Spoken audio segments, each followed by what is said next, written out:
Welcome to Balaji bike point. Pulsar 150 of engine ಮಾಡ್ತಾ ಇದ್ದೀವಿ.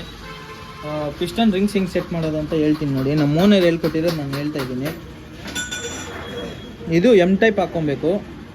150cc ಮೇಲೆ ಇರೋದಕ್ಕೆಲ್ಲ ಡಬ್ಲ್ಯೂ ಹಾಕ್ಕೊಬೇಕು. 150ccಗೆಲ್ಲ ಕೆಳಗಡೆ ಇರೋದಕ್ಕೆಲ್ಲ ಎಮ್ ಹಾಕ್ಕೊಬೇಕು. ತೋರ್ಸ್ ಮನೆ ಎಲ್ಲಿ ಎಮ್ ಬರುತ್ತೆ ಅಂತ. ಎಮ್ ನೋಡಿ ಇಲ್ಲಿ ಬರುತ್ತೆ ಸೆಂಟ್ರಲ್ಲಿ ನೋಡಿ. ಇಲ್ಲಿ 5 ಡಾಟ್ಗಳು ಕೊಟ್ಟಿರ್ತಾರೆ. 5 ಡಾಟ್ ಸೆಂಟ್ರಲ್ಲಿ ಕುಣಿಸ್ಕೊಬೇಕು. ಎಮ್ ಅನ್ನೋದನ್ನು ಕರೆಕ್ಟಾಗಿ ಕುಣಿಸ್ಕೊಂಡು ಹಿಂಗೆ ಪ್ರೆಸ್ ಮಾಡ್ಕೊಂಡು ಇಟ್ಕೊಬೇಕು. ಆಮೇಲೆ ಇಲ್ಲಿಂದ ಒಂದು ಚಿಕ್ಕದು ಒಂದು ಆಯಿಲ್ ರಿಂಗ್ ಹಾಕಬೇಕು. ಚಿಂಕ್ ರಿಂಗ್ಗಳು ಕ್ಲೀನಾಗಿ ಕೂರಿಸ್ಕೋಬೇಕು. ಸ್ವಲ್ಪ ಹೆಚ್ಚು ಕಮ್ಮಿ ಆಗಿದ್ರೆ ರಿಂಗ್ಸ್ ಕಟ್ಟಾದರೆ ಮತ್ತೆ ಸಿಗಲ್ಲ, ಕಷ್ಟ ಸಿಗೋಕ್ಕೆ.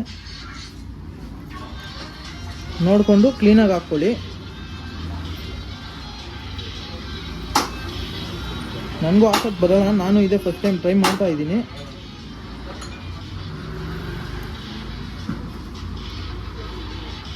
ಹೊಸ್ದಾಗಿ ಕಲಿತಾ ಇರೋರಿಗೆ ಇದು ಹೇಳ್ತಾ ಇರೋದು, ಕಲ್ತಿರೋರಿಗೆಲ್ಲ ಹೇಳ್ತಾ ಇಲ್ಲ.